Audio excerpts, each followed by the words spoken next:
We flew 2,500 miles just to get this shot in front of the Ghostbusters HQ in New York. Okay, not just for that. This is part of our video series on visiting all the real-life Pokemon cities. You've seen some of them in the Kanto region, but also we did Johto and a few other cities. Also, Unova, Gen 5 city, is based on New York. So we went and visited and did a lot of things there. This particular video is about our trip down to Lower Manhattan to see the Ghostbusters HQ. And those videos are going to be way off in the future because I have a lot to do. So consider this a little sneak preview of it. Who are you going to call? We're here at the Ghostbusters Firehouse and we're going to do some toy photography in front of it. Let's check it out. To get this shot, I laid down on the wet, dirty sidewalks of New York City. Boy, was it worth it. I love the angle that came out here. The Ghostbuster in this shot is actually my custom Halo Grunt Ghostbuster. It has a 3D printed backpack and head, a lot of accessories like this neutrino wand that slots right into the backpack.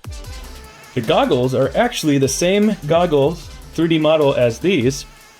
And these are really fun because I put it up on Thingiverse, and in the lead up to Halloween every year, I get notifications that other people made these goggles for their Ghostbusters costumes. So I actually took those, shrunk them down, and put them into the front half of the Grunt head so that he's wearing Ecto Goggles himself. I also did a photo of Luigi in front of the fire station. Wait, oh really? Oh, there we go. Alright, oh no! Oh yeah, don't let it fall. This is guerrilla photography right here. We're both the assistants. We got the true photographer there.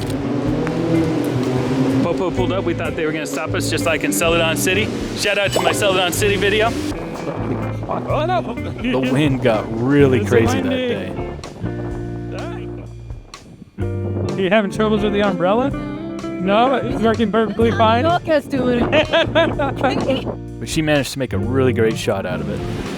Oh, I think he's still in focus, huh? Oh yeah, look at the rain looks cool.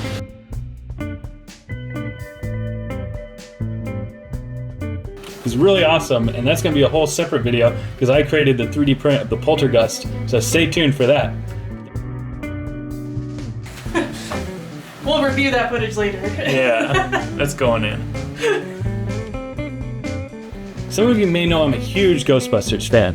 I have a Proton pack, I have a whole costume and everything, I build my own props, and I do my own VFX as well. And so it was only natural that if we were going to New York, we had to visit Ghostbusters HQ.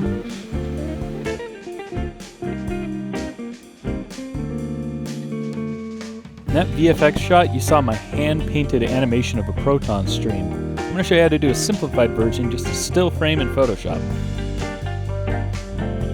Before I get to all that flashy stuff though, I wanted to move Gengar up higher in the shot to have a better composition.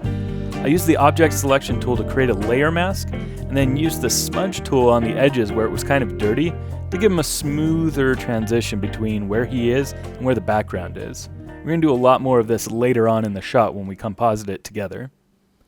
Then I needed to remove the original Gengar, so I'm using the AI tools in Photoshop to select a background that works. And you can see here, not everything is working out with the AI, so I had to use kind of the clone stamp tool to finally get it where I wanted. With a little bit of descriptors with the AI, I got it pretty empty in the shot. I added an outer and an inner glow to the layer that holds Gengar, and then used my smudge tool again, just like before, to try to smooth out those edges to get him looking a little bit better. Then I made him about 80% transparency by filling it in with an 80% gray in the layer mask. Then I duplicated that layer, added a layer adjustment to make it brighter for just the eyes, and added some inner glow to that as well. Then it was time to get to the Proton Stream. I just used a brush with a full white opacity for the core, and then added a red glow, and then later a blue glow to the secondary electricity parts. Now I happen to be using a Cintiq, which is like a tablet/monitor combination.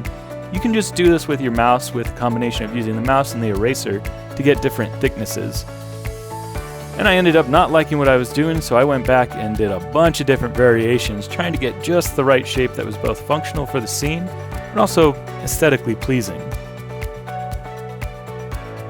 Now Gengar's transparent, so I wanted to add a little bit of what you can see behind him, but very, very subtly. So I just painted it in, and then almost put it to 0 opacity, just to give a hint of that. Next, I used a screen blending mode on a layer and added a bunch of orange paint wherever the proton pack would be lighting up the figure. I think it adds a lot to bring it into the scene properly. I then experimented with some smoke, and that didn't really work out, so I added some lens flares and vignetting. And then I experimented a lot with trying to give him kind of like this cloudy, smoky ghost effect going behind him, and it just didn't work out, so in the end result, I got rid of it. You can see what a difference it makes with just these few techniques, so I hope you learned something today. I want to say thanks to Ola Penguin, Digi, and Pro Tyler for helping me with the thumbnail, and also the Detch and Vives for joining us on that adventure. The Unova region video is a long way away, but in the meantime you can check out these other Pokemon videos visiting all the real-life Pokemon cities. And thanks for watching this video, I really appreciate it.